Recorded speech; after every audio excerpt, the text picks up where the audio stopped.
We live in a world that profits from our emptiness and tells us more is always better, offering us gold plated promises in place of real connection. But beneath the noise, there's a deeper need, still waiting to be heard. Welcome to Spiritual Geography. I'm Joni Miller.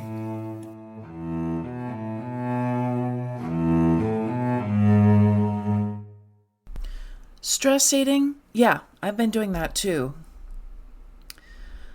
I was talking with a friend yesterday about the strange ways we cope with food or overworking or endless scrolling, shopping. Not because we need to do these things, but because they help us paper over something we don't want to feel, something uncomfortable. My version is eating fig bars and dark chocolate, or a splash of Diet Coke with a generous pour of orange seltzer.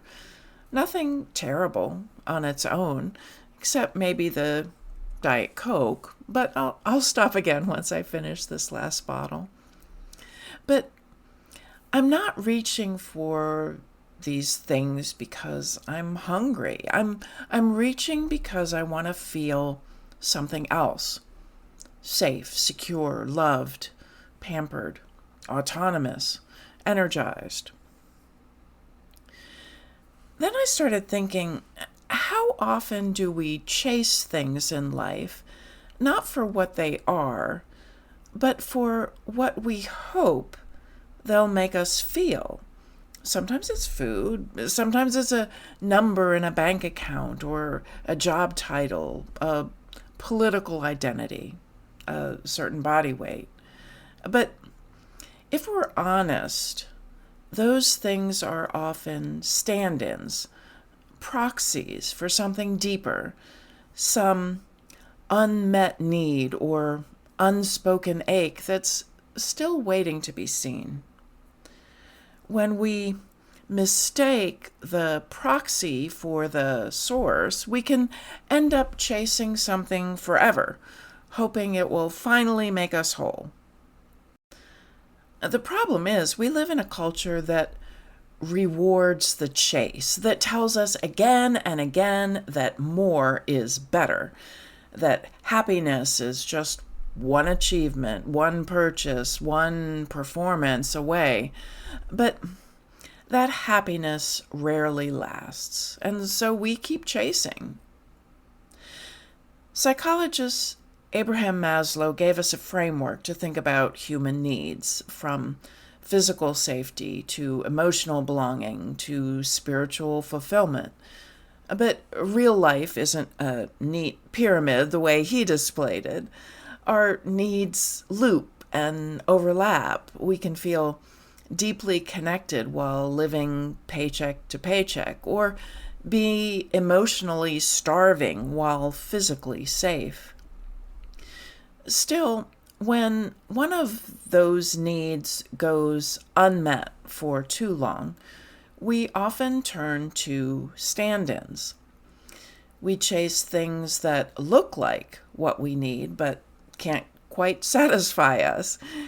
We chase money not because we're greedy, but because it seems to offer safety or respect. We cling to political identities, not because we agree with everything they say, but because they offer belonging. We overwork or overgive when we resent doing so because we're trying to prove we're worthy. These aren't moral failings, they're deeply human responses to deeply human needs. And our brains don't always help. We're wired to seek what once made us feel good. Dopamine drives anticipation, not fulfillment. So we don't keep doing something because it still works. We do it because it once gave us that hit of feeling better, the sugar rush that soothed our sadness. the paycheck that brought us a moment of pride, the applause that made us feel, just for a second, like we mattered. We chase the memory of the high, that feeling of, I am enough, I matter. All of this, the chasing, the longing, the reaching for something that never quite satisfies, isn't new. We've been telling stories about this chase for centuries, and maybe none more symbolically than the stories we tell about gold. In the mid-1800s, gold was discovered in California. News spread fast, and people came from everywhere, leaving families and farms, making an arduous journey to chase a dream. Not everyone expected to get rich, but many believed gold could bring them something else: freedom, dignity, a place in the world where they finally mattered. But the truth was harder. For most, there was no gold, just long days, broken bodies, and dreams that never quite landed. They weren't chasing metal. They were chasing what gold symbolized. That's the danger of the proxy. We fall in love with the symbol, and when it doesn't give us what we hoped for, we often just chase harder. And then there's the story of King Midas. Midas wished that everything he touched would turn to gold, and at first his wish seemed magical until he tried to eat, until he tried to hold his daughter, until he realized he had surrounded himself with treasure he could no longer touch. When the proxy becomes the goal, we lose what we were reaching for in the first place. Love turns to gold, nourishment turns to gold, connection becomes cold and lifeless.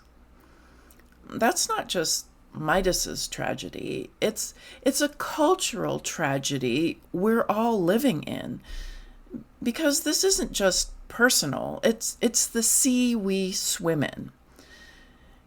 It's one thing to recognize our own patterns, to see the gold we chase, the needs underneath, the ways we've tried to fill those quiet aches with things that glitter.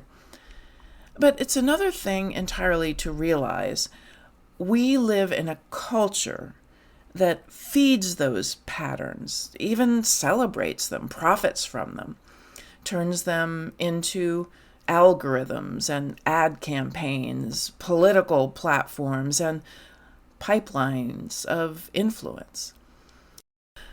The air we breathe is saturated with the message that you'll finally be safe, respected, admired, lovable, once you have a little more money, a little more attention, a little more dominance over others. We're not just chasing. We're being chased by messaging that's designed to trigger our sense of lack. Studies have shown that people in consumer-driven cultures are more likely to experience anxiety and depression, not because they're weak, but because they're constantly told they're not enough. We live in a culture that profits from our unmet needs, a culture that tells us we'll finally be enough once we buy this, lose weight, post that, win them over, shut them down. Midas was a fictional man. Now he's become a metaphor for entire institutions, accumulating wealth at the expense of connection, compassion, and care. But culture is made of people. And when people wake up, even quietly, cultures begin to shift. We don't have to scream. We don't have to burn it all down. But we can stop worshiping the gold, chasing what turns out to be fool's gold. We can start meeting real needs, our own and each other's, in real ways. So, if you find yourself chasing, pause. Ask, what do I really need? What am I really looking for here?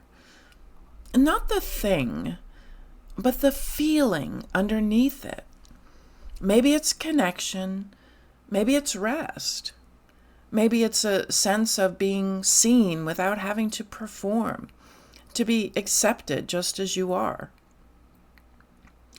The world may try to sell you fool's gold, but you can choose the real thing.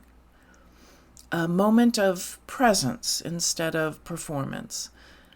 A kind word offered when the world expects critique. A love that doesn't need perfection to be given and received. A quiet knowing that you matter without having to prove it. That's the kind of gold that remakes the world from the inside out. The gold of love. We don't understand the mysteries of the universe, but we can grow more love.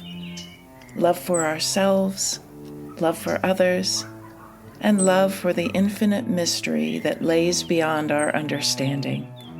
Thank you for tuning in.